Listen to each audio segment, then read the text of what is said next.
Gyanmanjari modern school આયોજિત YouTube ચેનલમાં આપ સૌનું સ્વાગત છે. નમસ્તે બાળ મિત્રો. ધોરણ 6 સામાજિક વિજ્ઞાન. તારીખ છે 6/8/2021 શુક્રવાર. હવે આપણે 1 થી 4 પાઠ કમ્પ્લીટ કર્યા પછી આપણે આ પાઠ છે 9મો, આપણું ઘર પૃથ્વી. આ પાઠ છે 9 થી 13 પાઠ, એટલે કે 9 થી 13 પાઠ છે એ આપણે નકશા પૂર્તિમાં પણ કરવાના છે.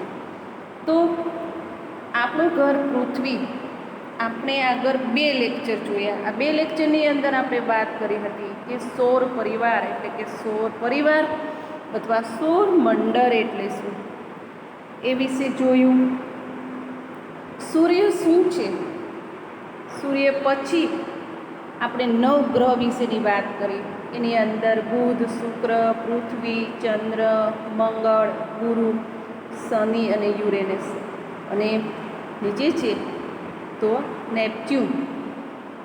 આ 9 ગ્રહની વિશે વાત કર્યા પછી ઉલ્કા શું છે, ઉલ્કાને શું કહેવાય, ઉલ્કા કોને કહેવાય, તે પૃથ્વી ઉપર પડે છે તો એની અસર પૃથ્વી ઉપર કેવી પડે છે, કેવી થાય છે એ વિશે વાત કરી.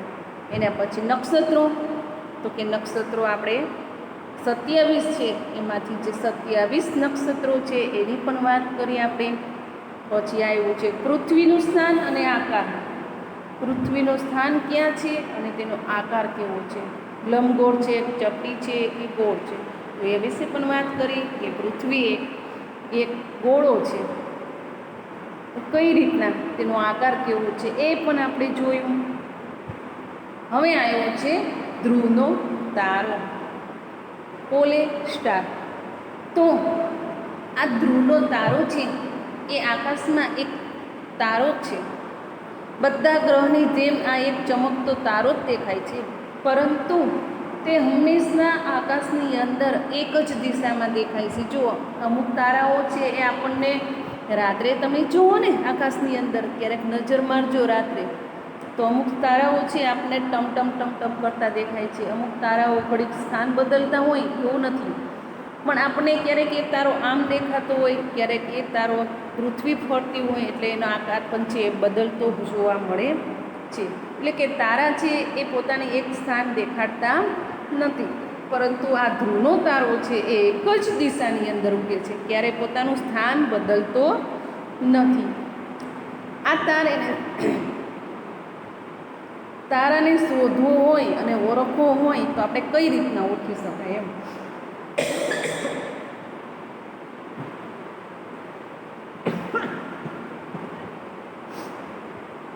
આ ધ્રુવના તારાને સપ્તર્ષિના ઝુમખાની મદદથી આપણે સરળતાથી તેને ઓળખી શકાય છે. સપ્તર્ષિ ઝુમખું એટલે કે તમે આકાશમાં જોશો ને તો 4 તારા 4 ખૂણામાં દેખાશે. કેમ આપણે ચોરસ હોય, આમ ચોરસ એટલે કે 4 તારા છે ને 4 ખૂણામાં, અને પાછળથી 3 તારા એવા હોય છે કે એના એક ખૂણાથી થોડા અંતરે 3 તારા દેખાઈ આવે છે, એટલે એને સપ્તપદી ઝુમખું એવું કહેવામાં આવે છે. અને જ્યાં આ ઝુમખું તમને દેખાય અને ત્યાં આ ધ્રુવનો તારો આપણને દેખાય છે. સપ્તપદીના આગળના 2 તારાને જોડતી કલ્પિત રેખાની દિશામાં આગળ વધતા એક તેજસ્વી તારો તમને દેખાય છે. બસ એ જ ધ્રુવનો તારો કહેવાય છે. તો તમે જુઓ, સપ્તપદી જે ઝુમખું છે એની આગળના 2 તારા લેવાના. એ તારા 2 છે એને એક રેખા જોડતી છે, અને એ જોડતી રેખામાં તમે આગળ વધો ત્યારે તમને એક તેજસ્વી તારો દેખાય છે, અને આ તેજસ્વી તારો જ તો કે ધ્રુવનો તારો છે. આ તારો તમે જુઓ તો આ તારાની મદદથી દરિયાઈ સફર કરનાર અથવા કોઈ મોટા રણમાં મુસાફરી કરનાર લોકો છે ને એ આ ધ્રુવના તારાથી સહેલાઈ શોધી કાઢે છે, કારણ કે ધ્રુવનો તારો ઉત્તર દિશામાં જ ઉગેલો હોય છે. એટલે આ દિશા છે આ દિશા ઉપરથી દરિયાઈ લોકો અને રણ વિસ્તારના લોકો છે ને એને મુસાફરી કરવામાં આ તારાનો ઉપયોગ કરે છે. માટે એ આ તારો છે એ ઉત્તર દિશામાં જ દેખાય છે હંમેશા. દક્ષિણ પૂર્વ કે પશ્ચિમ દિશામાં ક્યાંય તે દેખાતો નથી. તેની દિશા એક જ છે. એટલે કહેવાય છે કે ધ્રુવનો તારો એ હંમેશા ઉત્તર દિશામાં જ દેખાય છે. પૃથ્વીના ઉત્તર ગોળાર્ધની અંદર જે દેખાય છે તેમાં સ્થિરતા અને પૃથ્વીની લગભગ ગોળ આકારને લીધે તે દક્ષિણ ગોળાર્ધમાંથી જોઈ શકાતો નથી. જો મિત્રો, આ એનો આકાર ગોળ હોવાથી તે દક્ષિણ ગોળાર્ધમાં આ તારો એટલે કે દક્ષિણ દિશાની અંદર આ તારો જોઈ શકાતો નથી.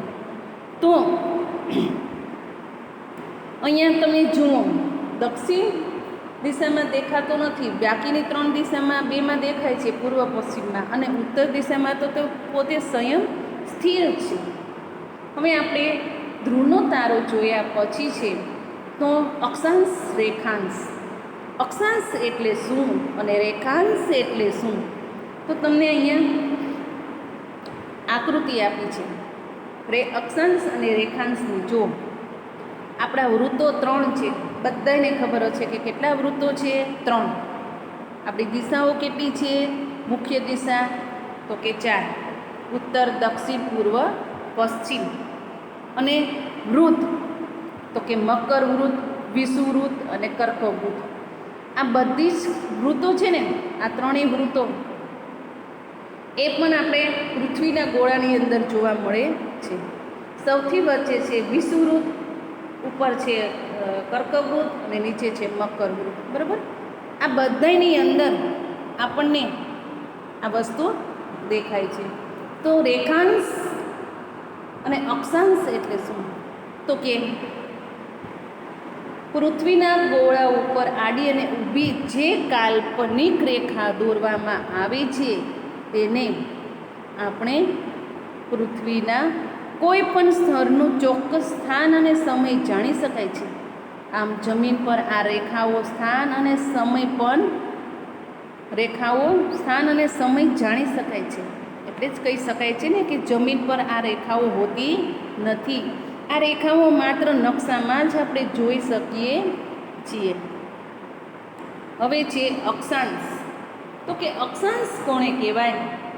તો કે પૃથ્વીના ગોળા ઉપર દોરેલી આડી કાલ્પનિક રેખાઓને અક્ષાંશ કહેવામાં આવે છે. જો અક્ષાંશ તો કે પૃથ્વીના જે ગોળો છે પૃથ્વીનો, એ ગોળા ઉપર દોરેલી આડી કાલ્પનિક રેખા, કેવી આડી કાલ્પનિક રેખાને અક્ષાંશ કહેવામાં આવે છે. અને જ્યારે રેખાંશ કોને કહેવામાં આવે? ત્યારે કે આડીને ઊભી કાલ્પનિક રેખા, એટલે રેખાંશ. અને અક્ષાંશ એટલે કે આડી કાલ્પનિક રેખાઓને અક્ષાંશ કહેવામાં આવે છે. પૃથ્વીની સપાટી પરના કોઈ પણ સ્તરને જો સીધી રેખાથી પૃથ્વીના જોડવામાં આવે તો આ રેખા છે એ રેખા કેવી છે? વિષુવવૃત્ત વ્રત તરફ કાલ્પનિક સપાટી સાથે કેન્દ્ર આગળ જેટલા અંશનો ખૂણો થાય તેટલો જ તે સ્થળનો અક્ષાંશ બને છે.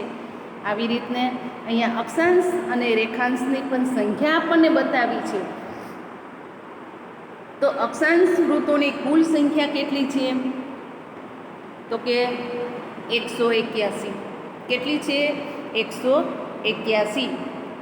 તમને ખાલી જગ્યામાં પૂછવામાં આવે અથવા વિકલ્પમાં અથવા કોઈ પ્રશ્નમાં પણ પૂછવામાં આવે કે અક્ષાંશ વૃત્તની કુલ સંખ્યા કેટલી છે? તો કે 181. અહીંયા જમીન સપાટી ઉપર આશરે 111 કિલોમીટરનું અંતર હોય છે. તો કે કોની જમીન સપાટી? તો કે 2 અક્ષાંશ વૃત્તો. જ્યારે 2 અક્ષાંશ વૃત્તો આપણે જોઈએ છીએ ત્યારે આ બંને વૃત્તો વચ્ચે વાસ્તવિક જે અંતર કેટલું છે? 111 કિલોમીટરનું હોય છે. હવે છે અક્ષવૃત્ત. અક્ષવૃત્ત જો પહેલાં અક્ષાંશ, રેખાંશ અને હવે આવ્યું અક્ષવૃત્ત. વળી પાછું રેખાંશ, રેખાવૃત્ત અને તો અક્ષવૃત્ત એટલે શું કહેવાય?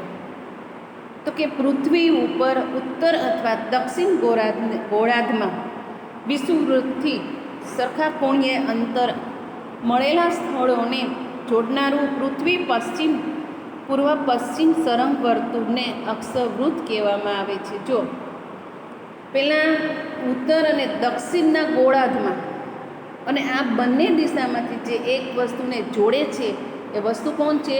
પૂર્વ અને પશ્ચિમ દિશા છે. અને આ પૂર્વ પશ્ચિમ દિશામાંથી જે સરંગ વર્તુળ બને છે તેને અક્ષવૃત્ત કહેવામાં આવે છે. તો તમને આકૃતિમાં જો બતાવ્યું છે પશ્ચિમ રેખાંશ અને પૂર્વ રેખાંશ, અને એના નીચે લખ્યું છે દક્ષિણ ધ્રુવ, અને વર્તુળ અને ખૂણાઓ. તો તમને આકૃતિમાં આપ્યું છે, જો એક મોટું વર્તુળ કરેલું છે, અહીંયા 90 અંશનો ખૂણો છે, 0 થી 90 અંશ બરાબર બદલી સપાટી લીધી છે, અને પછી 90 થી 60 અને 60 થી 50 અંશના ખૂણા તમને બતાવ્યા છે. હવે છે રેખાંશ. તો કે રેખાંશ કોને કહેવામાં આવે છે? તો કે પૃથ્વીના ગોળા ઉપર દોરેલી ઊભી કાલ્પનિક રેખાઓને રેખાંશ કહેવામાં આવે છે. દરેક વિદ્યાર્થી પોતાની પાઠ્યપુસ્તક ખુલ્લું હશે તો પોતાના પાઠ્યપુસ્તકની અંદર જે મેઇન ટૉપિક આવે છે, અહીંયા અંડરલાઇન કરું છું, એ તમે બધા પેન્સિલથી કરજો.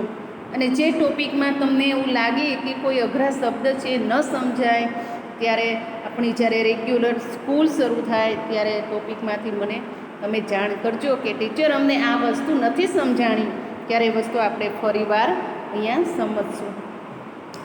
તો પૃથ્વીના ગોળા ઉપર દોરેલી ઊભી કાલ્પનિક રેખાઓને રેખાંશ કહેવામાં આવે છે. આ રેખાંશ છે એ ધ્રુવ પાસે એકબીજાને મળે છે. જો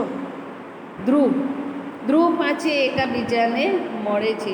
ધ્રુવ તરફ જતાં આ રેખાઓ એકબીજાની નજીક આવતી જાય છે. જેમ જેમ ધ્રુવ આગળ જાય છે એમાં બંને રેખાઓ એકબીજાની નજીક આવતી જાય છે.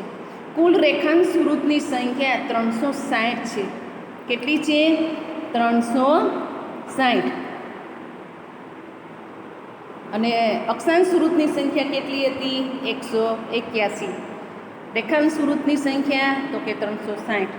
અને જીરો અક્ષાંશ રેખાથી 180 અંશના રેખાંશ મહત્ત્વના હોય છે. તો અક્ષાંશ વૃત્તની અંદર ખાલી સંખ્યા જ દેખાડી છે, કોઈ અંશ દેખાડ્યા નથી. ત્યારે રેખાંશની અંદર 0થી માંડીને 180 અંશના રેખાંશ આપણને દર્શાવ્યા છે. હવે છે રેખાવૃત્ત. પૃથ્વીની ધરીથી મૂળ રેખાવૃત્તની કાલ્પનિક સપાટી જે સાથે પૃથ્વી સપાટીએ સરખા કોણાત્મક અંતરે આવેલા સ્થળોને જોડનારી ઉત્તર દક્ષિણ સરંગ રેખાને રેખાવૃત્ત અથવા અર્ધવર્તુળ પણ કહે છે. હવે આપણી નોટની અંદર જોઈએ તો વર્તુળ એક દોરવાનું છે પ્રવૃત્તિ તરીકે. આ વર્તુળ દોરીને તેની અંદર 23.5 સેલ્સિયસ એટલે કે 23.5 અને 26.5 એટલે કે ઉત્તર અક્ષાંશ અને દક્ષિણ અક્ષાંશ એવું નામ આપીને નામ નિર્દેશ સાથેની એક આકૃતિ દોરવાની છે. અને આ આકૃતિની અંદર વચ્ચેથી 0 અક્ષાંશનું નામ નિર્દેશ કરી આકૃતિ આપણે દર્શાવવાની છે. અહીંયા જુઓ તમે, અહીંયા આપણને વૃત્ત આપેલા છે, આકૃતિ દોરી છે 0 વચ્ચેથી, બરાબર.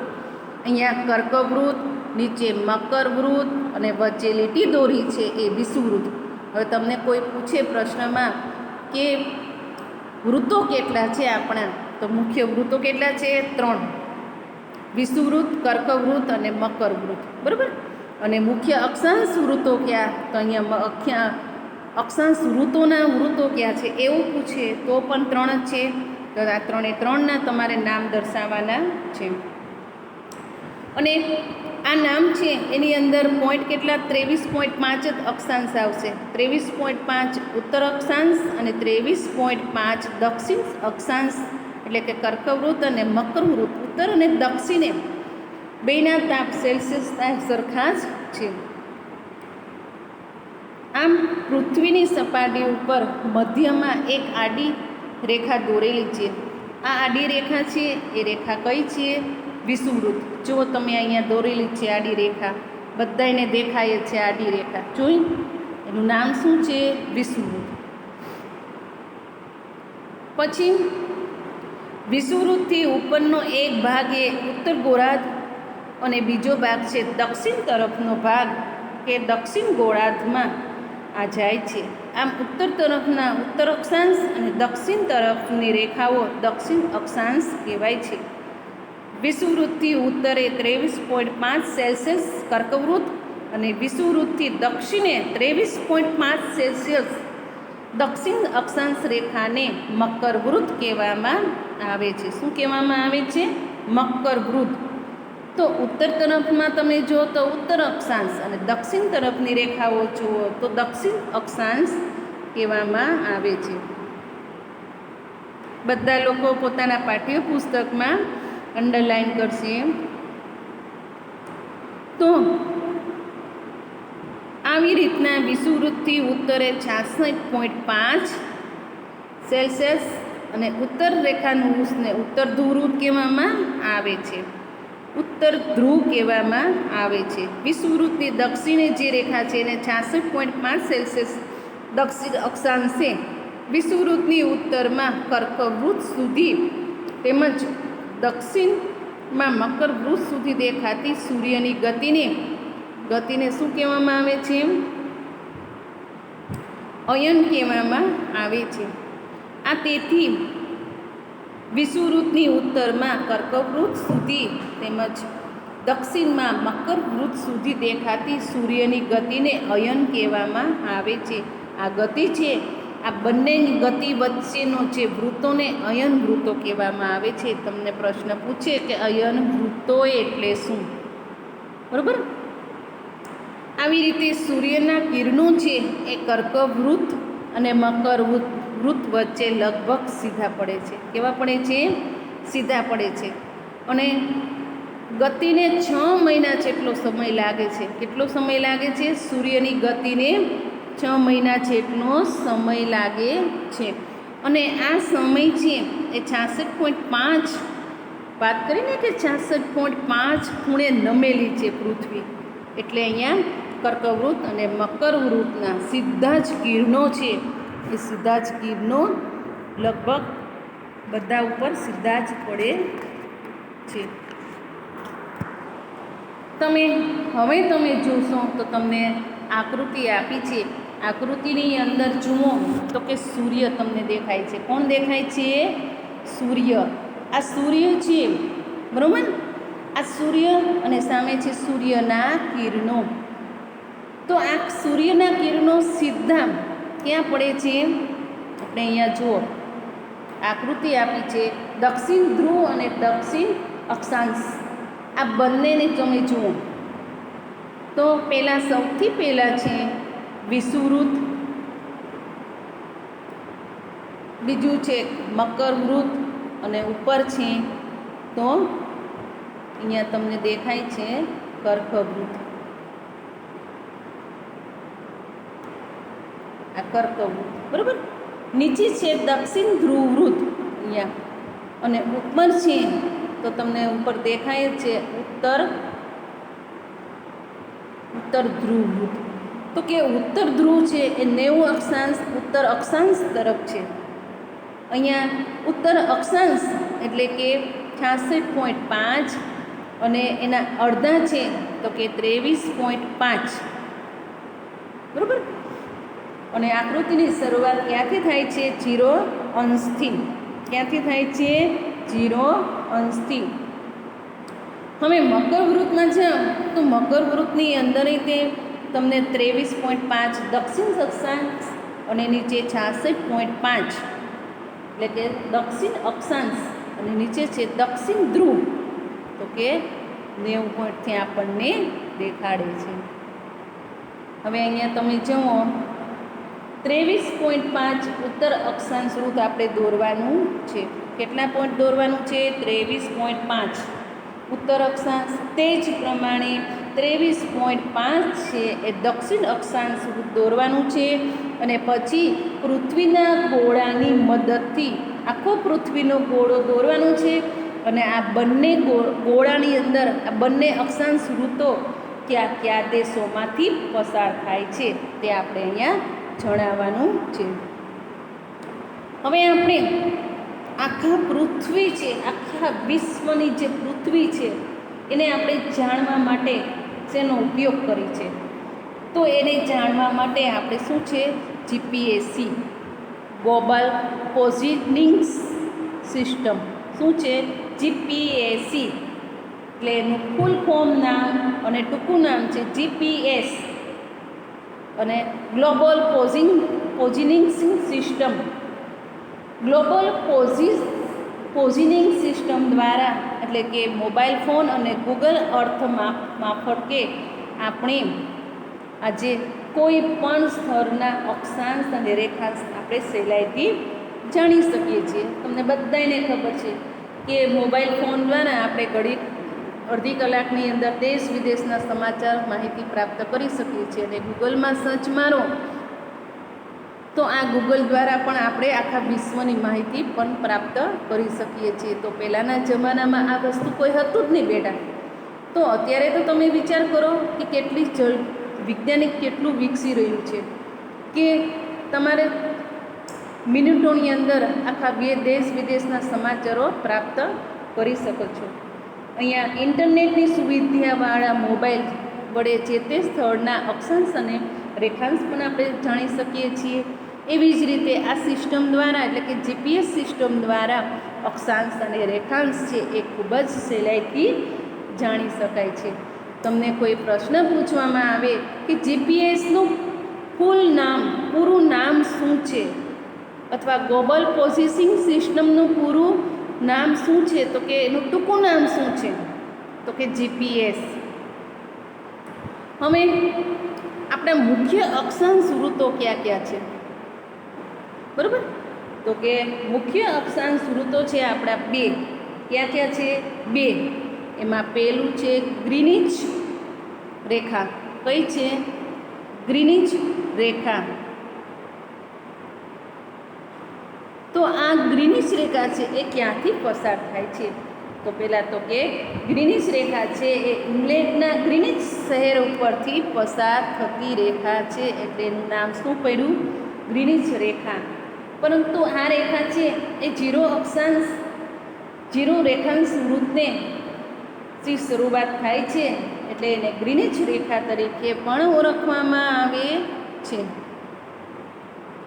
આ ઉપરાંત પૃથ્વીના પૂર્વ અને પશ્ચિમ એ બે ભાગ પાડવામાં આવ્યા છે. કેટલા છે? બે ભાગ પડ્યા છે, પૂર્વ અને પશ્ચિમ. આ પૂર્વ અને પશ્ચિમમાં પૂર્વ ગોળાર્ધ અને પશ્ચિમ ગોળાર્ધ એવા બે નામ તરીકે પણ પ્રખ્યાત થયા છે.